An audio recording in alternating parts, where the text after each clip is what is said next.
Thank you very much.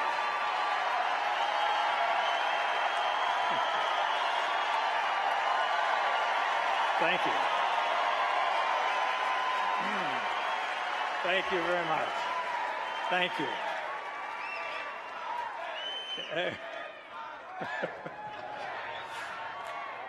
Save a little for Mitt. I know what you're thinking. You're thinking, what's a movie tradesman doing out here? You know, they're all left-wingers out there, left of Lenin. At least that's what people think, but that's not really the case. There's a lot of conservative people, a lot of moderate people, Republicans, Democrats in Hollywood. It's just that conservative people, by the nature of the word itself, play a little more close to the vest, and they don't go around hot dogging it. So,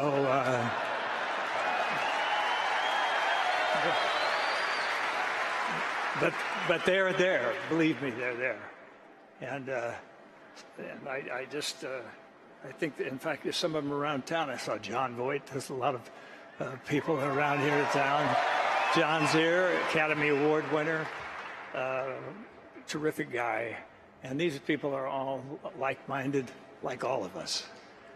So I've got Mr. Obama sitting here, and he's. I just was going to ask him a couple questions, but you know, about I remember 3.5 years ago when Mr. Obama won the election, and though I wasn't a big supporter, I was watching that night when he was having that thing, and they were talking about hope and change, and they were talking about yes, we can, and it was dark and it was outdoors and it was nice, and people were lighting candles, and they were saying, you know, and I just thought, this is great. I mean, everybody's crying. Oprah was crying, and I was even crying. And then finally, I haven't cried that hard since I found out that there's 23 million unemployed people in this country.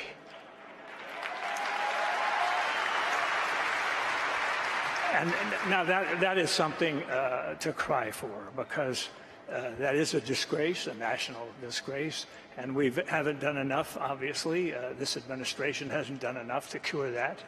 And whatever interest they have is not strong enough. And I think possibly now it may be time for somebody else to come along and solve the problem.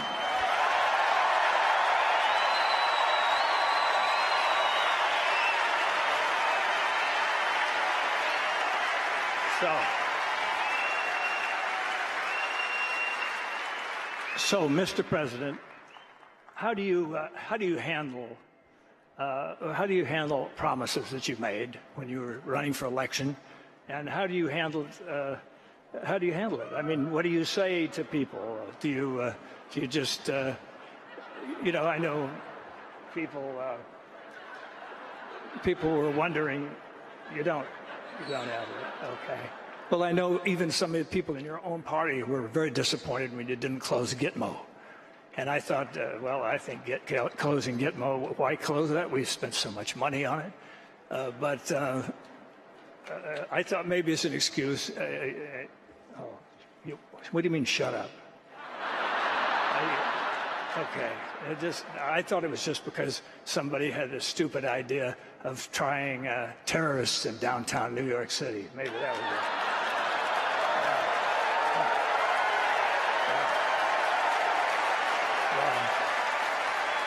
I've got to hand it to you. I've got to give credit where credit's due. You did overrule that finally, and that's so. Now we're moving onward. And I know I know you were against the war in Iraq, and that's okay. But you thought the war in Afghanistan was okay. You know, I mean, you thought that was something that was worth doing. We didn't check with the Russians to see how they did there for the 10 years, but it. We did it, and it was, you know, it's something to be thought about, and I think that that when we get to maybe I think you mentioned something about having a target date for bringing everybody home, and you give that target date, and I think Mr. Romney asked the only sensible question, and he says, "Why are you giving the date out now? Why don't you just bring them home tomorrow morning?" And I thought, yeah, I'm not going to shut up. It's my turn. So anyway, we're going to have to have a little chat about that. And then I just wondered all these promises, and then I wondered about when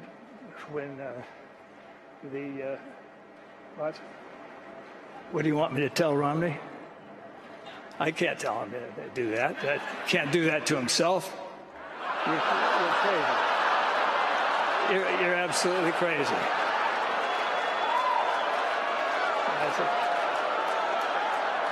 You're getting as bad as Biden.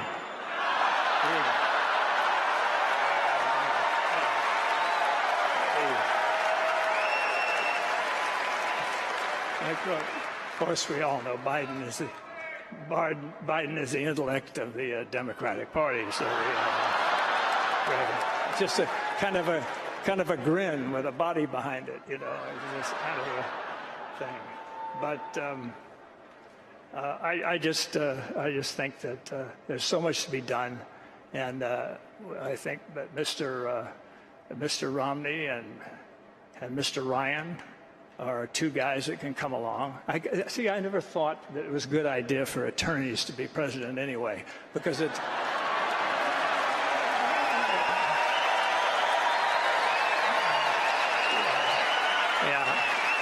I think attorneys are so busy. They're always taught to argue everything and always weigh everything and weigh both sides, and they're always devil's advocating this and bifurcating this and bifurcating that. All that stuff. But I think it's maybe time. What do you think for maybe a businessman? How about that?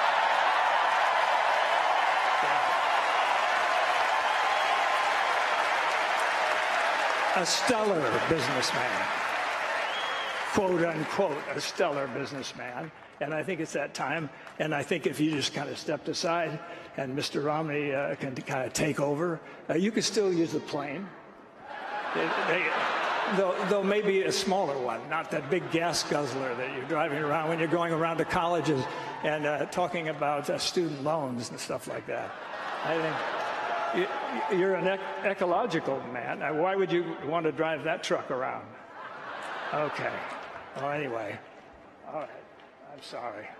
I can't do that to myself either. So, anyway. I'll see. But I'd just like to say something, ladies and gentlemen. Something that I think is very important is that we own this country.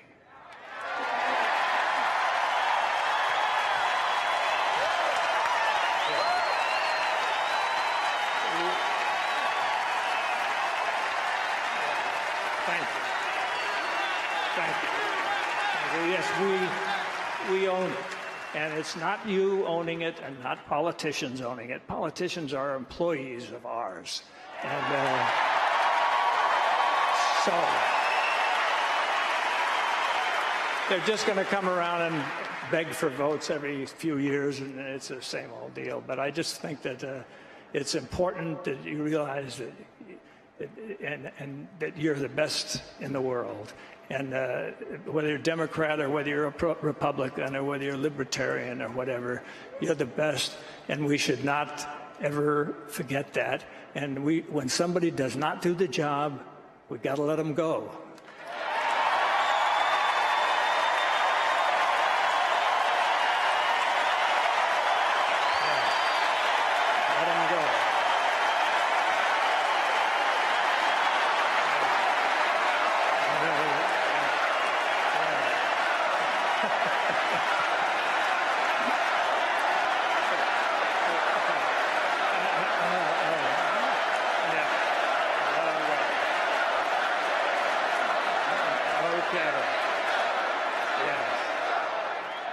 Okay, just remember that. And I'm speaking out for everybody out there. It doesn't hurt. We don't have to be... I don't say that word anymore. Well, maybe one last time.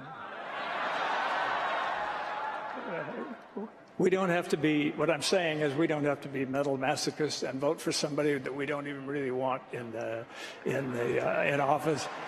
Just because they seem to be nice guys, or maybe not so nice guys if you look at some of the recent ads going out there, I don't know.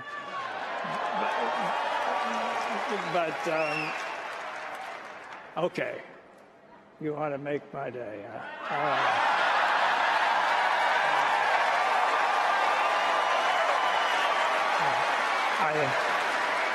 All right, I'll start it, you finish it. Go ahead. All right, thank you. Thank you very much.